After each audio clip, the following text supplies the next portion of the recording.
Hello, and welcome to the first episode of Women in History. I'm Michelle Goldberg, and today I will be introducing you to Clara Barton and her contributions to the field of nursing. Clara Barton was an intelligent, formidable, creative woman born into a time when women were expected to be anything but. She defied gender and societal norms to help those in need. She was a teacher, activist, philanthropist, and advocate for all people, a nurse, and she single-handedly founded the American chapter of the Red Cross. As a woman, I do admire those that have come before me and paved the way. And today, although we still deal with gender bias, it is much easier for women to hold jobs outside the home, to travel the world, and to stand up for those that can't do it for themselves. Clara Barton was truly a woman ahead of her time. Let's look at where she came from, how she became a notable figure in history, and how she became involved with the Red Cross.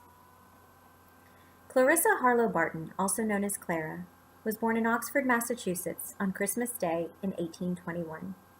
She was the youngest child of Stephen Barton, a prosperous farmer and leader in public affairs. She and her 4 siblings were raised on a farm. At 16 years old, she became a schoolteacher, and with an interest in public affairs much like her father, she opened the first free public school in Bordentown, New Jersey. After opening the first public school, making education available to both rich and poor children, Clara went on to work in the U.S. Patent Office, granting permits for inventions. This was a first for a woman to hold such a high-level clerkship. Just a few years before Clara Barton would begin her nursing crusade in America, another woman named Florence Nightingale and her team of trained nurses would change the face of nursing and herald in the modern age while they cared for and served the wounded soldiers of the Crimean War in Turkey in 1854. Florence went on to establish the first nursing school in England, where up until this point in history, they had been largely untrained.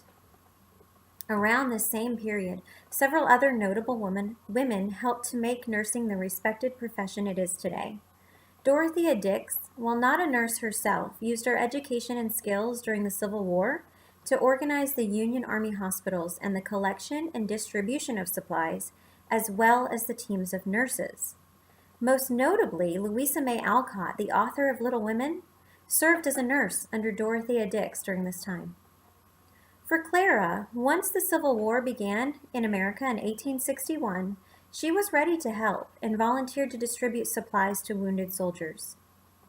After being denied access to the front lines many times over, she eventually made her way there where she fed and cared for the wounded. For her service to the soldiers, not only physically but emotionally as well, she was called the Angel of the Battlefield. Following the end of the war, Clara Barton traveled to Europe in 1869 to rest and recover. It was at this time that she was first introduced to the International Red Cross, and being impressed at its organization and efficiency, she set out to establish an American chapter. Barton was not only successful in launching the American Red Cross, she also influenced the international chapters to offer disaster relief during peacetime. For her life's work, Barton received the German Iron Cross, the Red Cross of Geneva, and the Empress Augusta Medal, among other honors.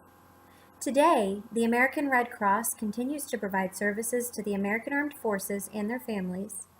They also provide disaster relief here in the United States. The Red Cross's mission statement is simple. The American Red Cross prevents and alleviates human suffering in the face of emergencies by mobilizing the power of volunteers and the generosity of donors. What an amazing gift Clara Barton gave us through her leadership, dedication, and persistence. She was not a trained nurse, but she was an educated woman equipped with grit and a solid work ethic. She was determined to keep trying even after being told no, and her toil continues to benefit us today. Clarissa Harlow Barton selflessly gave of her time to improve the lives of others. For more information on the American Red Cross, you can visit their website, www.redcross.org.